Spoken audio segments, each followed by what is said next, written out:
Breaking this afternoon, the attempted assassin is the way federal prosecutors are characterizing Cole Allen. He's charged with attempting to assassinate President Donald Trump, faces 2 counts of federal gun crimes as well. KARE-11 investigative reporter A.J. Lagoe was at the White House Correspondents' dinner on Saturday night, and he joins us live via video link up on our YouTube stream, which you can watch at the WCCO Radio channel. Also, you can check out on Facebook and on my X account. AJ, thanks for being with us. Jason, my pleasure. So this was supposed to be a night where you and your partner, your photography partner, were receiving an award. Tell us, tell us from the moment where things sort of went haywire. Did you hear the gunshots in there? Yeah, the dinner had just really gotten started. I'd say people were just starting to eat their salads. And all of a sudden from the back of the room, you heard pop, pop, pop, pop, pop. And then it sounded like a crash. It looked like doors opened in the back of the room. So certainly you're turning to pay attention to what's going on. And that's about the time, I had my phone in my hand and just hit record. And I know you're playing some video I shot now just off the phone. You see people in tuxes and ball gowns ducking under tables. And all of a sudden there's security agents and men with guns, some of them running across the top of tables to get to, the people they're supposed to be protecting. This was a very crowded ballroom. There were like 2,500 people in this room. I was sitting stage left of President Trump up on a raised area. And that's what you're looking at there in the video. But, the video shows run through all these Secret Service agents. And we heard Major Garrett earlier on with Chad Hartman. You could check that out in the podcast. And Major was talking about how certain Secret Service agents have certain people that they're assigned to protect. So someone ran to RFK Jr., someone ran to Stephen Miller, who were sitting at his table. And so did you see that sort of activity going on? Yeah, and that was a big part of the chaos because there were these, VIPs, these officials are seated all across this big ballroom. They're not all in one area. So you have protective agents trying to get to people in all areas of this room that's really packed, really hard to walk through. And, the line of succession from the presidency that was in this room is kind of mind-boggling when you think about it. President Trump's there, Vice President Vance, Secretary of State Marco Rubio, the Speaker of the House. If something would have gone really bad, I think you'd have been down to Senator Grassley from Iowa in the line of succession for the presidency. Crazy. A.J. Lagoe is with us from KARE-11. He was at the White House Correspondents Association dinner.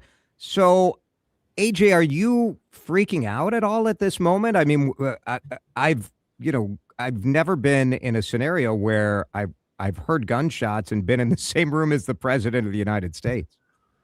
Well, that's certainly a first. I've been in places where I've heard gunshots, but never when I was in the same place as the President of the United States. So that's certainly unique. And I wouldn't say I was freaking out. There was never a moment where I truly felt in danger. You certainly were alarmed when you heard the shots.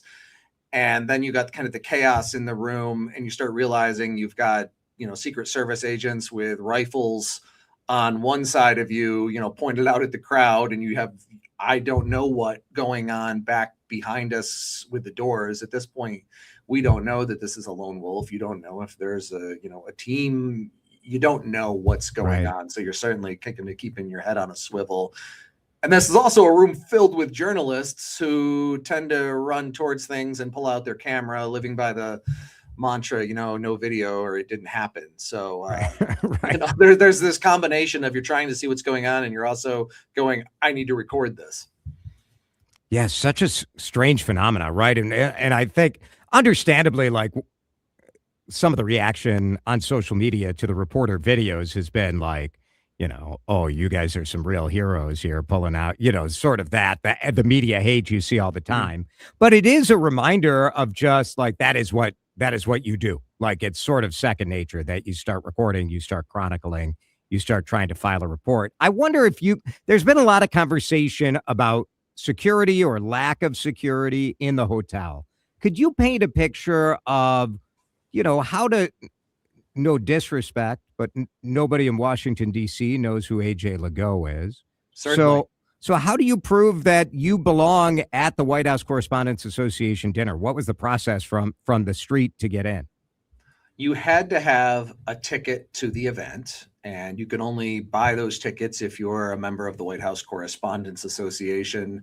We received tickets because we were there to receive an award for our reporting here in Minnesota.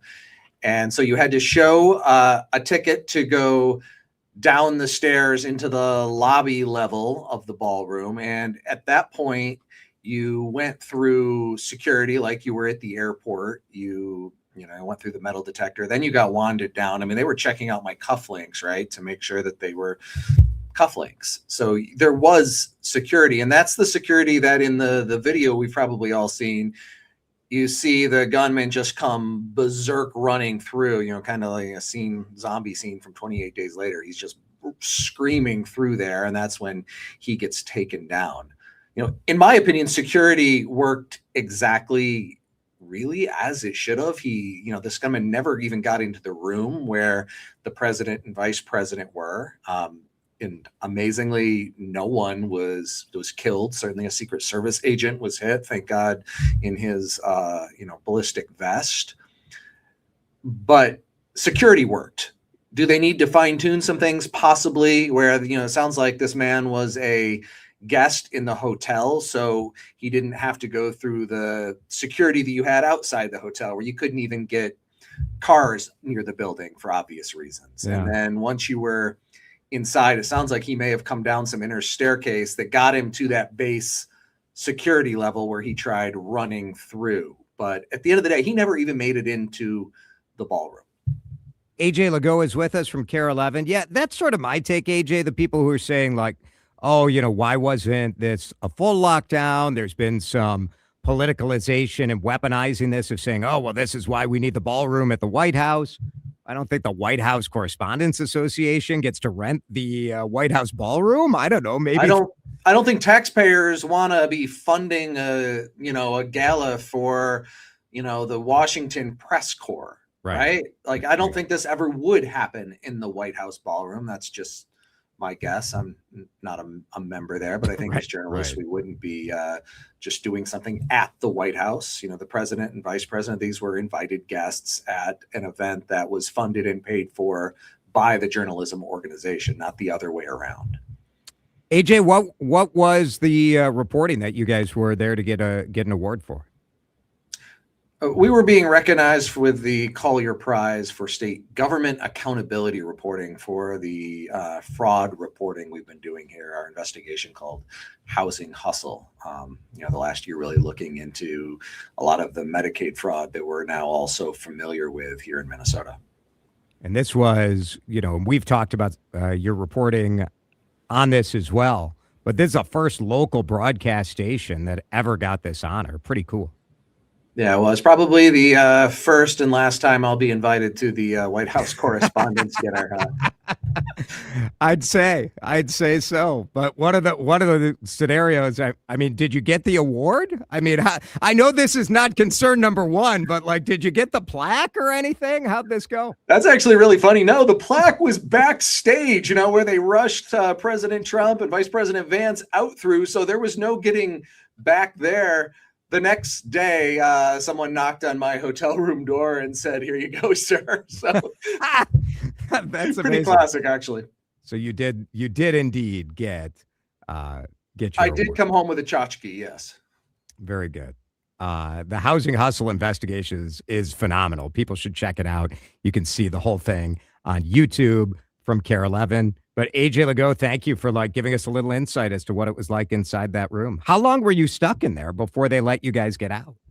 It was probably another half hour, 45 minutes before they let you leave. About, everybody's kind of down under the tables or ducking down a little bit. And then, about 25 minutes later, the president of the White House Correspondents Association came out and just said, hang tight. We actually think this is going to go on. We think the president might come back. And so we waited about another 15 minutes, and suddenly you saw someone come from backstage, and they took the presidential seal off of the podium, and that usually means that the president has left the building. And sure enough, a short time later, they came out and announced that for security reasons, the event was being canceled, which was probably the right call given what was going on. Yeah, for sure. AJ Lagoe, KARE-11, appreciate it. Thanks for being with us, man. My pleasure, Jason. 3:48, Drive Time with DeRusha, back in just a minute. Drive Time with DeRusha on News Talk 830 WCCO. Jason here for my friends at J.H. & Sons at the Galleria in Edina. It is a time of year where so many of us